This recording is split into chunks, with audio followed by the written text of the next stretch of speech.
Welcome to the Mighty Oak Show today. Very glad to have you with us. This is what we call our year-end review show, and we're going to go over some things that happened over this last year. Looking forward to next, but very glad you would join us. My name is Jeremy Stalnecker. I am here with Chad Robichaux, and excited to spend some time with you today. Before we get into our conversation, though, I want to just remind you, and I do this just about every week, but remind you that if you are listening but not watching this show, please take some time to go over to YouTube. You can find this show and tons of other content on our YouTube channel. You go to YouTube, search for Mighty Oaks Programs. If you put Mighty Oaks in, I'm sure you'll find it too. Mighty Oaks Foundation. You'll find us there. Please take some time to check that out. Go ahead and subscribe to the channel, then hit the notification bell. That lets you know when this and other content comes online. And I say this all the time, but this is just a very small part of the content that we produce, and I want to make sure that you have all of it. So please take some time to jump over there. That would be awesome. Also, you can go to our website, mightyoaksprograms.org. mightyoaksprograms.org. You can find out more about us as an organization. You can also find all of our video content there under the Watch tab. So a lot of good stuff going on, and we'll talk about our program and how to get involved with that. But we are coming into the end of the year, and this has been, for everyone, I would imagine, a very, very interesting year. And it certainly has been for us as well here at the Mighty Oaks Foundation. And Chad, we accomplished a lot, and there's a lot more still to accomplish, but it has overall been a good year, certainly better than last year. Yeah, well, yeah, I mean, I think people learned how to adapt to the COVID madness and and restrictions, and certainly we did at Mighty Oaks. Last year, no one really knew how to react. We responded right away to shifting from our very effective residential programs that are for our legacy programs to doing a version of online for maybe 2 months. We did that. Yeah, it was just filling a gap. Realizing that it didn't work. Right. Humans need to be with other humans, and so we made those adjustments. And I think coming into this year, we were able to handle all the restrictions in a way that we were able to be effective with our programs. Yeah, we had a few of our locations that were kind of slow coming online. Our largest location, we weren't even able to go back there until the middle of this year. And so we'll talk about some numbers and different things, but that was one of the big challenges of the year. But then as we came back into those, it became clear very quickly that we could go back to operating full capacity, and that was a good thing as well.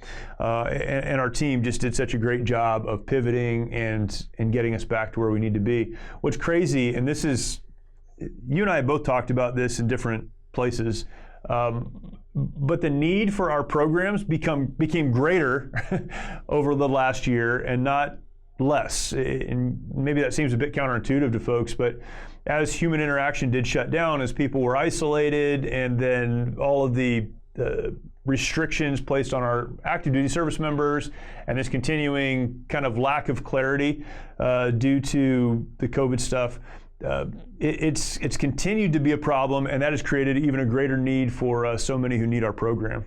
Well, during COVID, we've seen the active duty suicide rate tracked. They stopped tracking it, but by the time they stopped tracking it, it was up 35%. Yeah, it's crazy. And they stopped reporting on it, which means to me that it's probably much worse. Right, sure. And then in addition to that, you've seen things like the suicide hotline was up over 1,000%. So COVID was a factor that really amplified stress in people's lives. The lockdown and restrictions really people didn't handle the isolation very well. People are not handling the isolations very well.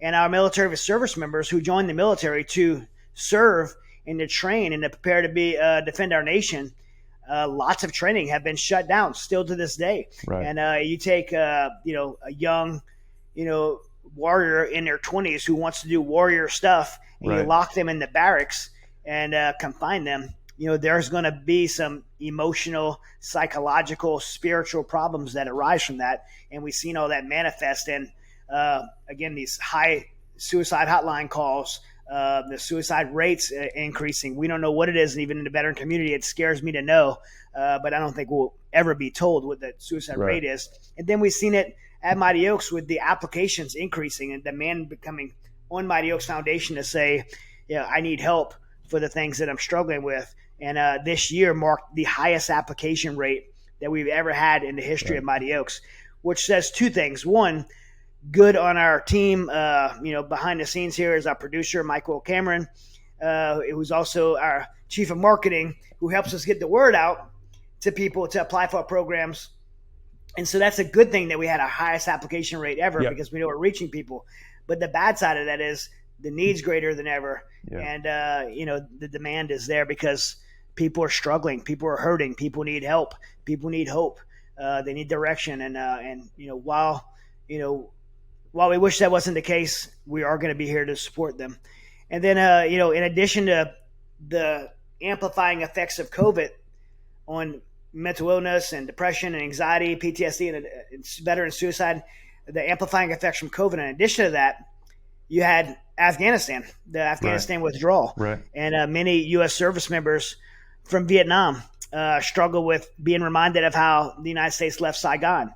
Many Iraq veterans struggle with remembering how we left Al-Assad Air Base and left, and we had to watch Ramadi and Fallujah get taken again by the Iraqis after we lost so many U.S. service members doing that, and seeing Iraq veterans struggle. And then we had our Afghanistan veterans, those who served in the last 20 years of war in Afghanistan, who've fought, bled, died, seen their friends die, Gold Star parents that seen their sons and daughters die. All these people watched the withdrawal happen in the way that it happened.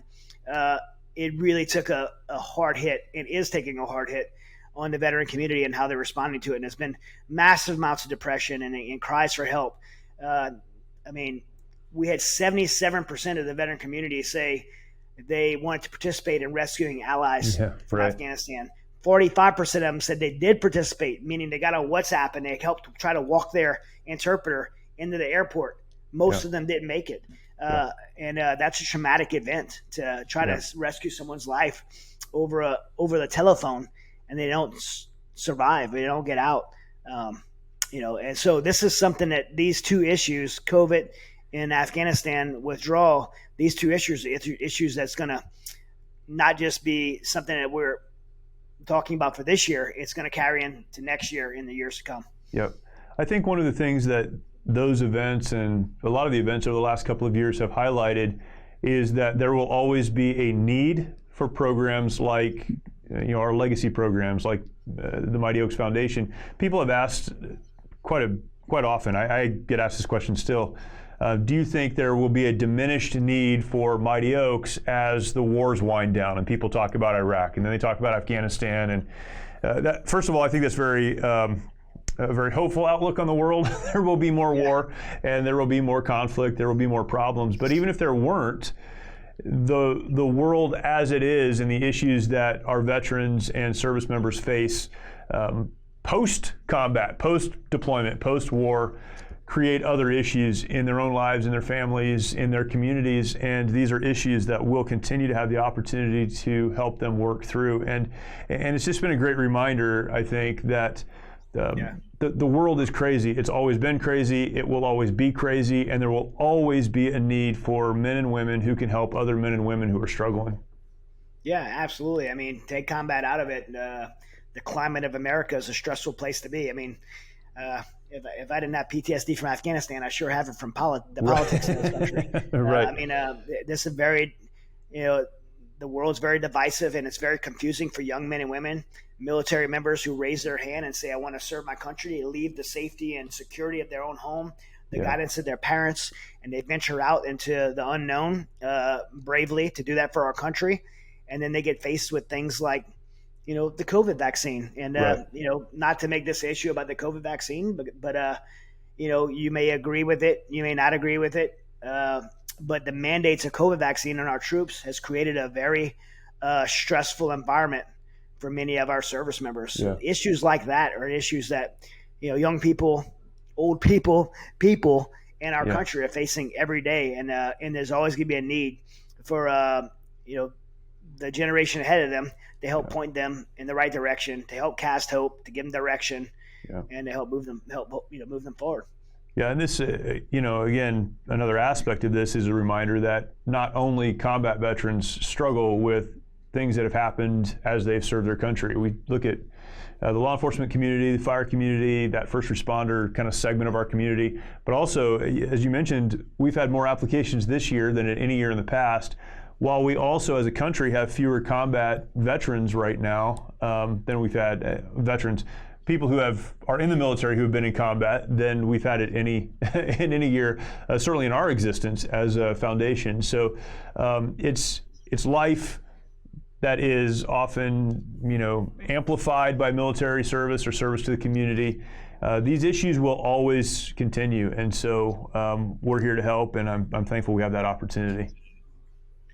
Yeah, I mean, I think it's one of the things that's worth noting is our first responder program, and how with some of the division in our country, some of the things that some of the violence in different neighborhoods and the personal attacks that the law enforcement community has been under, right, in the divisiveness of this country.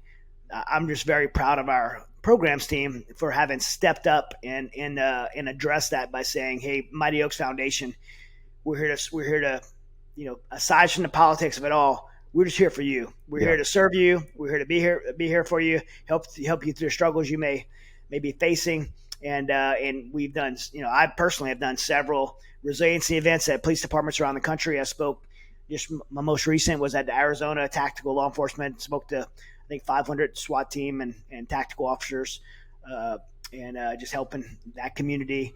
We have our law enforcement, our first responder programs at our legacy programs, and we've been able to serve so many in that community. I think one of our greatest successes is the Tulsa Police Department, where we've had almost 60 police officers from the Tulsa Police Department come to the Mighty Oaks Legacy program, completely changing the culture of that department. Some of the issues that people are protesting, complaining about in the law enforcement community, if you really want to address those issues, it's not complaining or defunding police. It's helping those police departments and those men and women in the uniform who serve, help them to just be better human beings and invest in them.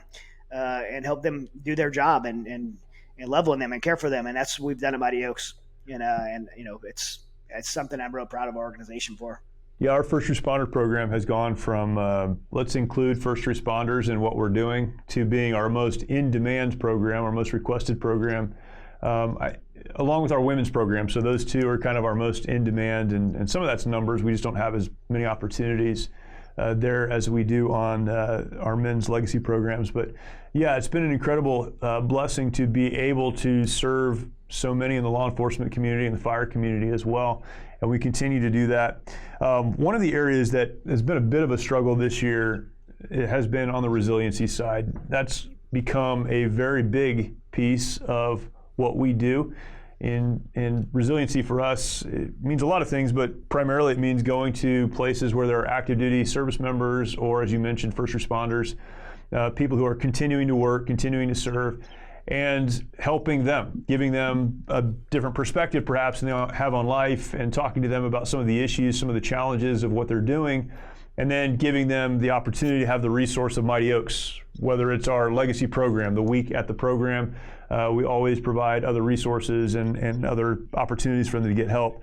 And this year we've continued to do that, but it has been a challenge because of some of the requirements and some of the hoops, we'll say, that we've had to go through to get to the place where we can help folks. And I think that's important for people to understand.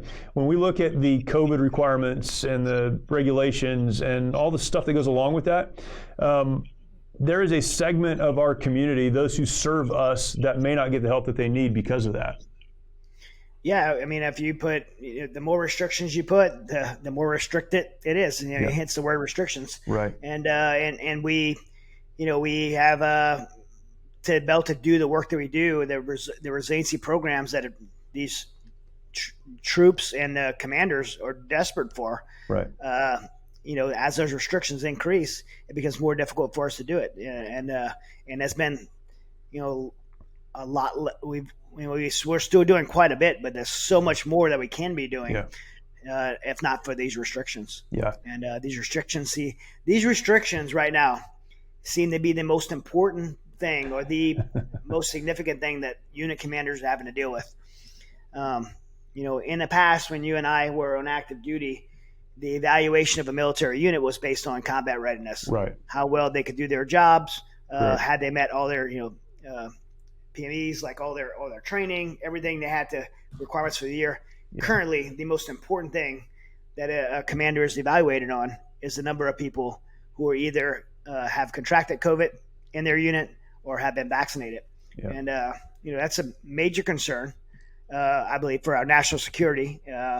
But which is a totally different subject. I don't want to get off our subject here, but it puts a lot of strain on the troops, yeah. and it limits their ability to for them to feel confident to be able to do their job, yeah. and then receive training like we offer at Mighty Oaks, and it really goes into, it contrasts the level of resiliency. When we talk about resiliency that we offer the military, and when we offer the military resiliency based on their own definition and own terms, we teach the 4 pillars of resiliency: mind, body, spirit, social.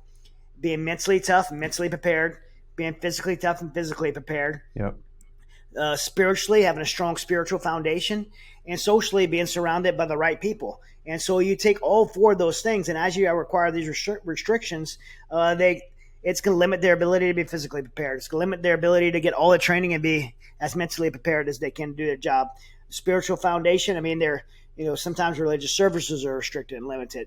Having organizations, outside ministries come in are facing restrictions. And socially, the only people you're allowed to be around is other people that, you're isolated with. And so this really, has really caused not the ideal environment. Let's just say that, not the ideal environment, right, for our troops and their combat readiness. And they know that. They know that, and it's really has taken an impact on them. Yeah, it's funny you talk about those 4 pillars. A lot of these restrictions have removed like 3 of the 4 legs. We always talk about the spiritual leg, right? But it's taken 3 of those 4 away. And how do we continue to do our job? And there's a political aspect to it. There is a readiness aspect. But for us, it's understanding the spiritual nature of it. It's us being able to help the person be who they were created to be, to understand the life that they're living, to continue to go forward. And when you take that resource away, a resource that we provided at no cost to those units for the last 10 years, then who do they turn to? And they really don't have anyone to turn to outside of mental health. That is clearly, just based on the numbers, not doing a very good job. No, it's the only place they can turn is internal, and if they were able to solve this internally, historically solve this internally, then Mighty Oaks wouldn't exist. That's right. Which would be phenomenal. I love Mighty Oaks. I wish Mighty Oaks didn't have to exist. That's right. But it does have to exist because what they actually need is not being provided. It will never be provided by the government. What Mighty Oaks does will never be provided by the United States government, and that's okay. Because we're here to do it. A lot of other great organizations are here to do it, and as we're on this episode, I'm thankful. I just want to, as I say that, I just want to say thank you to all of our supporters who make it possible. Because while everything we've done has increased, one of the things that's always happened at Mighty Oaks is the support has increased. Right.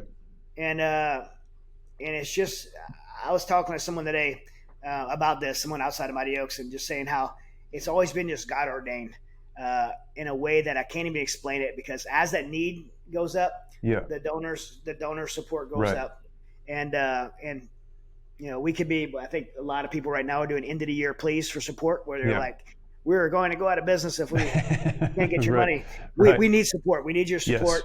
Please, support Mighty Oaks financially. We need it." But what I'm saying is, it's always been there. As the need has grown, supporters have stepped up, and in a way that I can't explain other than God orchestrates it that way. Right. And the need gets met, and it's just been incredible to watch. I mean, we went from a grassroots organization with no initial investment over 10 years ago, and today, this year we're moving into being able to afford to put 1,000 students through next year's legacy program. We've done 4,000 in 10 years. We're going to be able to afford to do 1,000 this year. And, that's just an amazing place to be. We've spoken to 250,000 active duty troops in the last 10 years. we'll probably speak to another 50,000 this year. Yeah. So we've had an exponential growth by both demand, good and bad, and in the amazing support of a grateful nation. Yeah. Yeah, and one thing to keep in mind too, for those who are listening, is that the demand has always been there. The fact that our work and our opportunities have expanded doesn't mean the need has always expanded. It just means that we have become a trusted organization to meet the need. And I think that's, also important to acknowledge as well. And we look back, I've had so many, and I know you have as well, Chad, so many Vietnam veterans. Someone talking to me last week about coming home from Vietnam saying, we just didn't have a program like Mighty Oaks, and this would have changed everything for us if we had had that program. And you even think about the history of what we call post-traumatic stress disorder and all these related issues. This goes back hundreds of years. We can track these trends hundreds of years. Military members coming back from combat deployments or combat engagements and struggling with their lives and their relationships. These needs have always been present, and we've had the opportunity to step into that, and our involvement has increased as I think people have come to trust us, and that's been incredible as well. One of the things that I think is important for people to know, like, there's a current need. Right. Unfortunately, it's a big current need. Yes. But let's just say there was no need right now. The world was great. Nobody in the military community was suffering. We would not want Mighty Oaks to not exist. Right. Because when the need arises, you don't want to start from scratch and try to figure it out. That's correct. Yeah. We're in a place right now after 10 years. We've learned a lot. We've done a lot of things really well. We've done a lot of things that we've had to learn from. Sure. And but we're in a position right now where we really understand this. We know how to help. We know how to serve. And if something bigger than what happens now, if a bigger needs occurs, we're posed in position to be able to help. I mean, we did this along the way during 20 years of war. But in a time of peace, it's great to have an organization that's ready to respond to something like this. I mean, you may have a fire extinguisher and, you're like, I don't need that fire extinguisher anymore. There's no fires. Right. You throw it out the door. Well, you don't have it there. Right. You have it there for in case. Right. And it's always ready. And, we need to be ready for and prepared. And I believe we are. I believe we're in a position right now. We have such a solid team. We have such a solid infrastructure. We're going to respond to pretty much any need the military has for us. Yep. And we did that this year. Right? This is a big part of the Afghanistan story, is that the Mighty Oaks Foundation was able to very, very quickly respond to what started off as a relatively small need and quickly became, within days, a huge need. And because of the infrastructure that we built, because of the team that we have, because of the doors that have been open to us and the opportunities and connections, we were able to very, very quickly support that effort. Maybe that's something you want to talk about. I know we did a whole show on that, but just that aspect of it, how the Mighty Oaks Foundation was able to step up into that with no notice and no preparation. Yeah, well, I mean, when things started kicking off in Afghanistan, I think everyone who's heard the story knows that, for me, it was simply wanting to, selfishly wanting to go get my interpreter. Right. Like every other veteran in the world, we wanted to go get my interpreter, my friend, his family, his wife and his kids, because, it was not okay with me for him to be left there. And so that really is how it started for me. And it wasn't going to really be a Mighty Oaks effort. But we quickly realized, as I prepared to go get Aziz and his family, that the need was greater than him. That one of our team members identified a group of 3,500 orphans and said, and then there was all these other interpreters and their families and Americans and women that were vulnerable and Christians that would be persecuted. There's all these other groups, and we had this group of guys together, and we were like, hey, we have the ability as former special operations guys with a lot of experience specifically on our team to be able to do this. We have the ability to be able to do this. And then we had another country, as we proposed our plan, another country, the United Arab Emirates, say they would provide us some support logistically, 2 aircrafts, 2 C-17 aircrafts, an airfield, humanitarian center. But one of the things we also needed was money to do it. Right. And to bring money in, not bashing the GoFundMe efforts, but to legitimately bring money into an effort like that. The right way to do it is through a 501c3 nonprofit entity That way it's legally done. It Right. can be, give them through IRS. People get tax donations. It can be tracked. It can be monitored and evaluated. Like, that's the legal and correct, Right. ethical way to do it. And there's no money taken off the top either. It's 100% Right. of the donation goes to the effort. Yeah.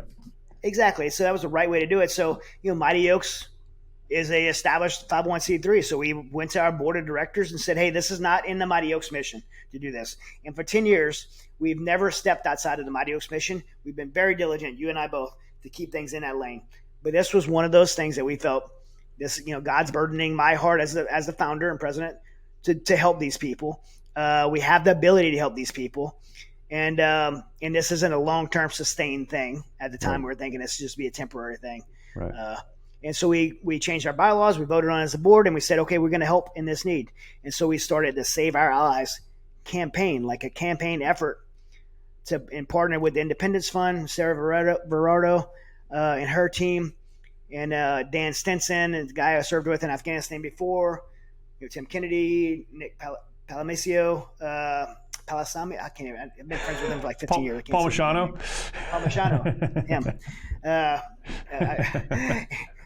He's the founder of Ranger Up T-shirts. And I mean, all these people that came together, and we used the Mighty Oaks nonprofit organization 501c3 to do it. And man, everyone in our team was so willing and able to just quickly respond to that and do it in a way that it was just seamless, and we were able to be on top of it right away.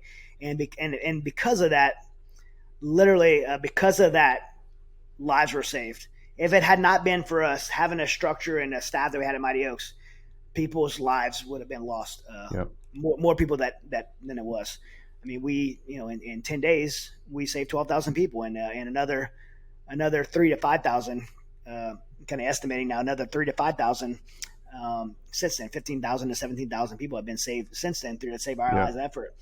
But as we've seen it grow, and it knew it wasn't going to be a very temporary thing, we decided to spin it off to its own 501c3 nonprofit entity that Mighty Oaks started. So, because of that, we were able to start a whole nother 501c3 effort separated from Mighty Oaks. And we've done that with, great accounting. By the way, if you're like, man, did my money that I donated to veterans go to that? No, it did not. We were able to, because we have just great bookkeeping and, our finance team, Ann and Deb and Michael Hansen, and all those people were able to track that money and make sure that none of your money that you donate to veterans went to that. Right. And it went specifically to the veterans programs that you tended it for. But we were also able to bring money in specifically earmarked for that Save Our Allies effort and help rescue those people from Afghanistan. Yeah. Yeah, an incredible effort. We hope to not have another Afghanistan type of event, but we will have an event of some type. I mean, that's clear as the world changes, as things happen, and our veterans are always at the center of that, particularly as things happen around the world. And so we need to continue to be available, continue to build and maintain a structure, to be nimble enough to adapt as things happen, and that's very, very important. I was thinking back when we talked about this effort, it was going to be like a 2-week thing, like 2 weeks to stop the spread. Same thing, exactly the same thing. It was like, oh no, this may be a more permanent effort, and we had the opportunity to go back and create that other nonprofit, which is continues to do the work, and that's awesome. Yeah, we now his executive director Megan Mobbs, as executive director now, and we're continuing to move forward. Rescues. I was just on the phone earlier. Working on some rescue operations, getting people out, and we're going to help, continue to help move people and get people resettled, and it's just a great effort. And I think that organization will, do well, and hopefully it's not a long-term sustained thing, but it's in a position we were able to put it in a healthy position to do what it needs to do for the period of time it's going to need to be. That's good. Exist. And in spite of that happened, and that was a pretty immersive event, of course, including what happened with Mighty Oaks and how we were involved in that. But we continue to run programs this year. Just a couple of numbers, about 600 students. We have a program actually going on right now. About 600 students have gone through one of those week-long legacy sessions.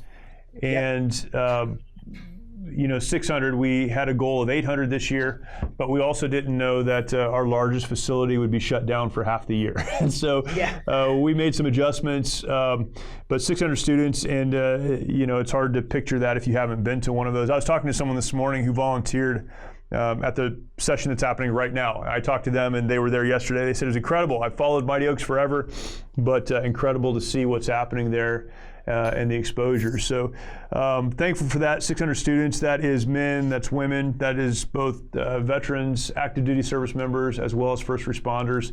Across the country, we have programs that this year we had programs in California, Texas, Ohio, Virginia, Oklahoma, Montana. I think that's it.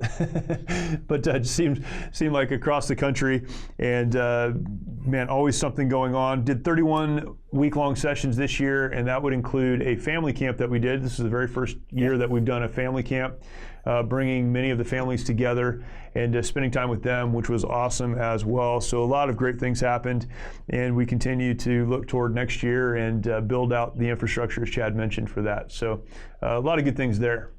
Yeah, and we always talk about our legacy program, but then you had the resiliency events. Even though we were restricted, there was still lots of bases. That's right. We were able to get on and speak. I spoke to thousands of Marine Corps recruits at Marine Corps boot camp.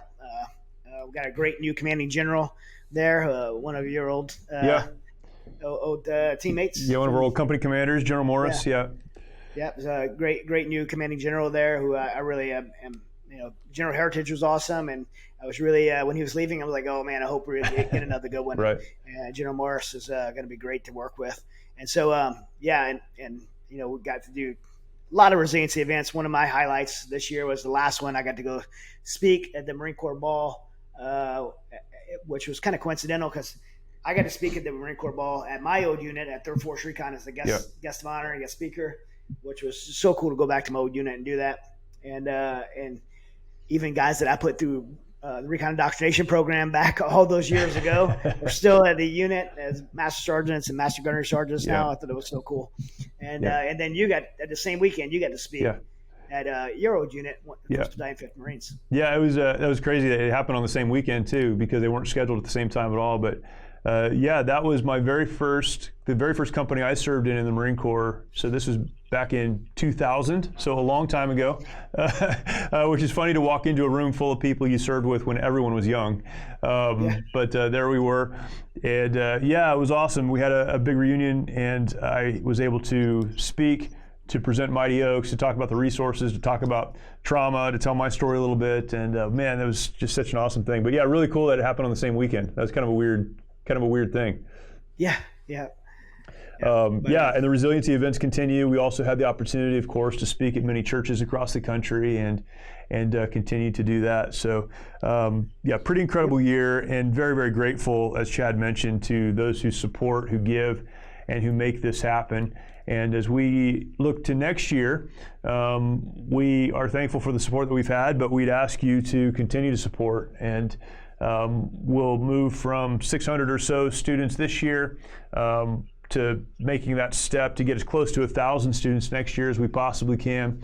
We'll do another family camp this year, increasing the number of resiliency events that we do. And one of the great blessings of the Mighty Oaks Foundation to those who attend is that because we're able to raise money, because we have incredible donors, no one who attends our programs in any of those lanes, whether it's the men's legacy program, women's legacy program, our first responders programs, a family camp, our resiliency events, no one who attends any of those things pays anything to do that. And we, again, have been in an incredible position because of supporters to make that happen.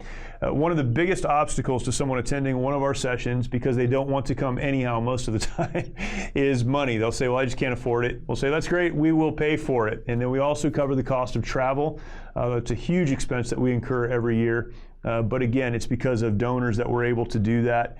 And so as we come into the end of the year and we look to next year, we would ask that you would continue to partner with us. It's been amazing to see those who have come along. Man, it's crazy too. You were talking about organizations who are at a place where they might have to close if they just don't, something crazy doesn't happen. This has been a year where we've had some amazing donors really step up and make a lot of good things happen. And so we look to that next year. But I would ask that if you're listening to this and you don't support us, that you continue, that you would. And if you are supporting, that you continue and maybe even increase that donation. And we have the opportunity to make sure that the money that you donate goes to those programs. And it's a good situation all the way around. Yeah, we definitely appreciate everybody's support, and if you hadn't supported Mighty Oaks yet, I mean, obviously I'm a little biased.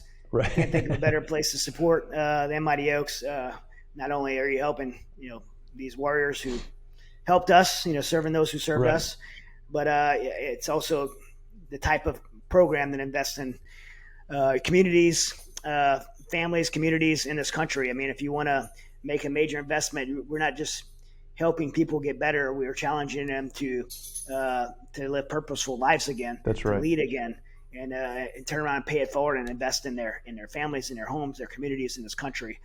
This is the type of movement and program that doesn't just help individuals, but changes cultures and can change our nation. That's absolutely right. So this is, obviously, again, I'm biased. Love Mighty Oaks, but I do have a front row seat and get to see firsthand the real true life impact that it makes, and it's made because of people like you guys listening that trust us and support us, and are willing to make the donations to make it happen. Scholarship, Union Families scholarship of one person a year, 100% of that goes to the warrior. It costs $2,500 to scholarship someone into a Mighty Oaks program. We need scholarships for 1,000 people next year, so that's $2.5 million in direct scholarships, if I'm doing the math right. Yeah, sounds right. I don't know much about math, but just adding zeros there. But 1,000 guys, $2.5 million in scholarships. You could be part of that. Scholarship someone in a program, save their life, restore their family, change their legacy forever. And who knows who they'll end up being? Who knows what they'll end up doing? Right. I can tell you that so many people at Mighty Oaks, somebody invested in them, scholarship them, and now they're back team leading. We have a session going right now. There's team leaders there that are leading other people to the same hope and restoration they found because somebody invested in them. That's exactly right. And, and then, the question is always asked, and we like to answer this as often as possible: who can attend a program? If you are a veteran, an active duty service member, a first responder, or you're married to one of those, we love to have spouses attend a program as well, then you are eligible. And you say, well, I didn't serve in combat, or maybe my service goes way back. It goes back to the 90s, the 80s. I was a Vietnam veteran, or I am a Vietnam veteran. Maybe I was, sometime before that. It doesn't matter. If you are a veteran, active duty service member, first responder, or married to one of those, we would love to invite you to attend. We have men's programs and women's programs. We schedule them. Next year, we have 35 sessions. That's 35 weeks of programming on the calendar, which means just about every week of the year we have something going on. You need to just simply go to the website. You can fill out the application there. In fact, as you go to our homepage, one of the first things that pops up is a link to the application.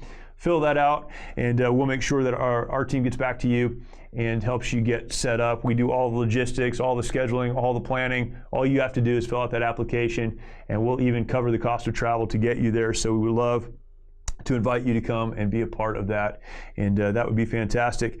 Chad, what are you looking forward to next year? What's the big thing that you have on your radar for next year? Well, next year, some of you may or may not know, we moved our headquarters from California to Texas. A couple of decisions in that. One of the most primary one is as the dust has settled in the last 10 years of establishing Mighty Oaks as an organization, as a national organization, just centrally locating. Texas having access to IAH, Houston International Airport, gives us access everywhere in the country very easily. It's a very affordable place for our staff to live. Texas is, and it's a great place to raise families, and so it's one of those places that was easy decision. This is where we started Mighty Oaks from. Mighty Oaks was launched out of a church here, Woods Edge Community Church, as a ministry from here. We've kept those roots. Most all of our, I say most all, I don't know if that's the right way to say it, of our board of directors are here in the Woodlands area of Texas. And so not only did we decide to move our headquarters here, but we're moving into building our national headquarters here in Texas. So we're launching. We actually just put an offer in on 4 acres, and we were able to get that 4 acres, and we'll be building our national headquarters here to do all of our operations, have classrooms here. This show, be able to do all of our media and production from there, to be able to reach as many veterans and first responders, families, just broadcast the message of Mighty Oaks, and be able to reach people like you. So I'm super excited about that. Super excited to be able to move to the next level and build. I was just thinking, talking to some of the board of directors today about Mighty Oaks has been for the last 10 years about building the right here, right now, addressing the issue at hand. And it feels really good to be in a position to look the next generation of Mighty Oaks, 3 generations down the road, to start planning for Mighty Oaks 10, 20, 30 years from now, right, and making sure that we have an organization that outlives you, Jeremy, and is here to serve our nation's warriors for as long as the need is there, and to build a foundation that this organization will be around. And so, if anybody at all is interested in investing in that, in building our headquarters here, that's something you can reach out to us directly on and learn more about that. But that's something I'm super excited about. Yeah. And one of the things that makes it really exciting to me, because I'm already here in Texas. Right. So, yeah. And it's December, and I had shorts on and barefooted today. So yeah, the weather's awesome here right now. So it'll get bad. What about it'll you? get bad though. What are you excited about? Well, living in California, all of those trips to Texas, that's what I'm looking the most forward to, of course. I can't wait. We are maintaining our offices here in California as well. Yes. So yeah, I'm looking forward to those many trips to IAH.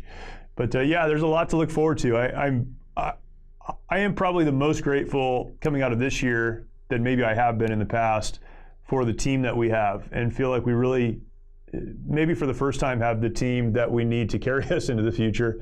And very excited about that, and looking forward to next year, kind of doubling down on that. So a lot of good things going on, and it's going to be an exciting next year, and hopefully next several years.